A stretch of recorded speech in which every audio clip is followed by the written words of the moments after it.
Hi hello friends, ಹೇಗಿದ್ದೀರಾ ನೀವೆಲ್ಲರೂ ಆರಾಮಾಗಿದ್ದೀರಾ ಅಂತ ನಾನು ಅಂದ್ಕೊಂಡಿದ್ದೀನಿ. ಇವಾಗ ತುಂಬ ಲಾಂಗ್ ಟೈಮ್ಗೆ ಒಂದು ವಿಡಿಯೋ ತಂದಿದ್ದೀನಿ, ಒಂದು ರೆಸಿಪಿ ತಂದಿದ್ದೀನಿ. ಏನದು ನೋಡ್ಕೊಂಡು ಬರೋಣ ಬನ್ನಿ.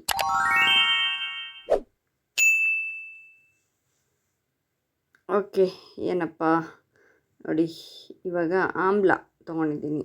ಆಮ್ಲ ಚಟ್ನಿ ಮಾಡ್ತಾಯಿದ್ದೀನಿ. ಆಮ್ಲ ಚಟ್ನಿ ಮಾಡೋಕ್ಕೋಸ್ಕರ 4 ಹಸಿಮೆಣ್ಸಿನ್ಕಾಯಿ, 1 ಕಪ್ ಅಂದರೆ ಅರ್ಧ ಹೋಳು ತೆಂಗಿನಕಾಯಿ ತುರಿ, ಜೀರಿಗೆ, ಉಪ್ಪು, ಹಾಗೆ ಹಿಂಗು ಹಾಕಬಹುದು. ಹಾಗೆ ಹುರಿಗಡಲೆ, ಚಟ್ನಿಗೆ ಹುರಿಗಡಲೆನೂ ಹಾಕಬೇಕು. ಇಲ್ಲಿ ನಾನು ಸಣ್ಣ ಸಣ್ಣದಾಗಿ ಆಮ್ಲನ ಕಟ್ ಮಾಡಿ 2 ಆಮ್ಲನ ಕಟ್ ಮಾಡಿ ಹಾಕ್ಕೊಂಡಿದ್ದೀನಿ. ಅದಕ್ಕೆ 4 ಹಸಿಮೆಣ್ಸಿನ್ಕಾಯಿ ಹಾಕ್ಕೊತಾ ಇದ್ದೀನಿ. ಹಾಗೆ ಉಪ್ಪು, ರುಚಿಗೆ ತಕ್ಕಷ್ಟು ಉಪ್ಪು, ಹಾಗೆ ಜೀರಿಗೆ ಇಷ್ಟನ್ನು 1 ಸ್ಪೂನ್ ಜೀರಿಗೆ ಹಾಕ್ಕೋಬೇಕು, ಚೆನ್ನಾಗಿರುತ್ತೆ ಟೇಸ್ಟು. ಇವಾಗ ಎಲ್ಲ ಒಟ್ಟಿಗೆ ಸೇರಿಸಿ ಸ್ವಲ್ಪ ರುಬ್ಬೋಣ. ಸ್ವಲ್ಪ ರುಬ್ಬಾದಮೇಲೆ ಹುರಿಗಡಲೆ ಸೇರಿಸ್ಕೊತೀನಿ.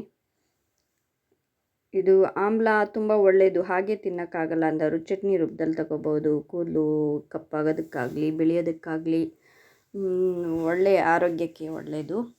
ಕೂಡ ಈ ಥರ ಮಾಡ್ಕೊತೀನಿ. ಯಾವುದೋ ರೂಪದಲ್ಲಿ ಚಟ್ನಿ ಥರನೋ ಉಪ್ಪಿನಕಾಯಿ ಥರನೋ ಈ ಥರ ಆಮ್ಲ ಸೇವನೆ ಮಾಡೋದ್ರಿಂದ ನಮ್ಮ ಕೂದಲಿಗೆ ಒಳ್ಳೆಯದು. ಈ ಥರ ನೀವು ಮಾಡ್ಕೊತೀನಿ. ಇದಕ್ಕೆ ಸ್ವಲ್ಪ ಒಗ್ಗರಣೆ, ಎಣ್ಣೆ, ಸಾಸಿವೆ, ಹಿಂಗು ಹಾಕಿ ಒಗ್ಗರಣೆ ಕೊಟ್ಟರೆ ಆಮ್ಲ ಚಟ್ನಿ ರೆಡಿ. ಈ ಥರ ನೀವು ಮಾಡ್ಕೊತೀನಿ, ಒಳ್ಳೆಯದು ಆರೋಗ್ಯಕ್ಕೆ. ನಿಮ್ಮ ಫ್ರೆಂಡ್ಸ್ ಫ್ಯಾಮಿಲಿಗೆ ಶೇರ್ ಮಾಡಿ, ಲೈಕ್ ಮಾಡಿ, ನಮ್ಮ ಚಾನಲ್ಗೆ ಸಬ್ಸ್ಕ್ರೈಬ್ ಮಾಡ್ಕೊಳ್ಳಿ. ಹಾಗೆ ಬೆಲ್ ಐಕನ್ ಕೂಡ ಒತ್ತಿ.